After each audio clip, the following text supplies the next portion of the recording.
Viva के नाम पे आप सभी का मोए मोए हो जाता है, या वाइवा के नाम पे आप सभी को डर लगने लगता है कि आप सभी के माइंड में ये बातें चलती है कि कल मेरा प्रैक्टिकल है, परसों मेरा प्रैक्टिकल है, तो इस विषय का प्रैक्टिकल है, वो वाइवा में क्या पूछेगा, मैं इसका कैसे जवाब दूंगा। तो आज के वीडियो में हम बात करने वाले हैं कि जो एग्जामिनर होगा वो आपको वाइवा में किस प्रकार के और क्या क्या क्वेश्चन पूछ सकता है, इन सभी के बारे में हम डिटेल से बात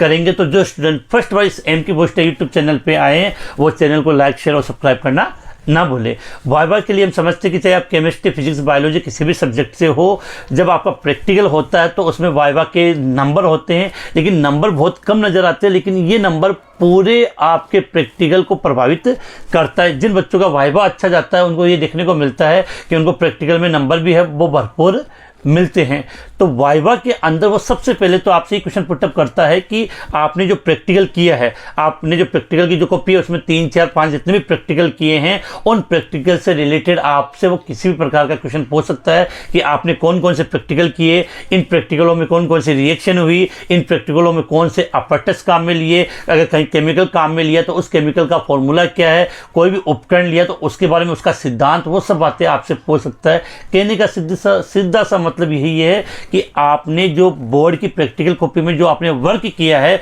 वो वर्क आपको पता होना चाहिए। अब यहाँ पर देखा जाता है कि आज ज़्यादातर बच्चे कॉपी में काम तो कर लेते हैं लेकिन वो प्रैक्टिकल के बारे में बता नहीं पाते, तो उसके बाद में वो आपसे जिस सब्जेक्ट का जो एग्जामिनर होगा, जैसे केमिस्ट्री सब्जेक्ट का प्रैक्टिकल है तो वो एग्जामिनर आपको केमिस्ट्री संबंधी सवाल आपसे पूछेगा कि केमिस्ट्री में आपसे वो कुछ भी पूछ सकता है। अब क्या होता है कि जब वो बच्चों को पूछना स्टार्ट करता है तो बच्चों का रिस्पॉन्स नहीं आता, तो उस कंडीशन में ये होता है कि वो आपसे ये कहता है कि आप क्या पढ़ के आए हो, क्या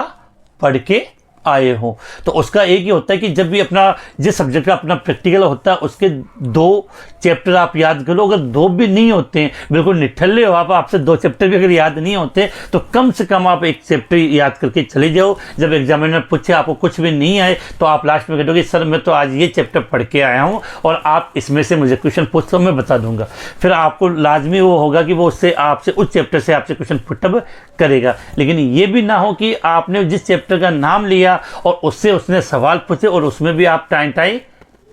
फिस हो गए, तब आपका मामला बिगड़ जाएगा। तो बिल्कुल डरने की जरूरत नहीं है। अच्छे तरीके से अभी 1-2 दिन में आपके प्रैक्टिकल स्टार्ट होंगे तो अच्छे तरीके से आप कम से कम 2 चैप्टर याद करने का प्रयास करेगा। 2 याद ना हो तो 1, तो ये चैप्टर अच्छे तरीके से याद कर ले, इसके क्वेश्चन बना ले कि इनमें से कौन कौन से क्वेश्चन है वो आपसे पुटअप कर सकते हैं। क्योंकि जब आप इसके अच्छे तरीके से तैयारी करके जाओगे तो लाजमी है कि जब आपसे क्वेश्चन पूछेगा तब आप उसके जवाब दे पाओगे। इसके अलावा कि जो प्रैक्टिकल की कॉपी में आपने जो वर्क किया है वो आपको पता होना चाहिए कि आपने कौन कौन से प्रैक्टिकल किए, इनमें कौन से उपकरण काम में लिए, कौन कौन से केमिकल काम में लिए। एग्जामिनर बहुत बार होता है कि जैसे केमिस्ट्री में पहला प्रैक्टिकल होता है अनुमापन, तो अनुमापन में जैसे हम फेरस अमोनियम सल्फेट और KMnO4 काम में लेते हैं तो वो आपसे सीधा क्वेश्चन पुटअप करेगा कि फेरस अमोनियम सल्फेट क्या है, इसका फॉर्मूला क्या है, तो बच्चे यही बात खा जाते हैं। तो जो प्रैक्टिकल हम कॉपी के अंदर करते हैं उसका पूरा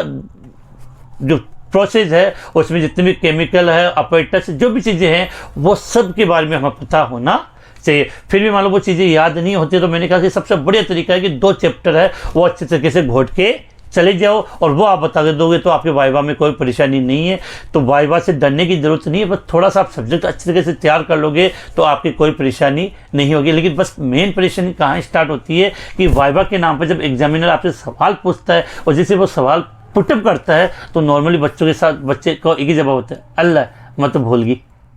भूल जाते हैं। क्योंकि जब नया पर्सन कोई आपसे पूछता है तो घबराहट अपनी इतनी तेज हो जाती है कि जो चीज़ें हमें याद होती है वो भी हम फॉरगेट हो जाती है, भूल जाते हैं। या आपको कभी कभार ऐसा लगता है कि यार ये एग्जामिनर वो सवाल पूछ रहे हैं जो तो मुझे आते ही नहीं है।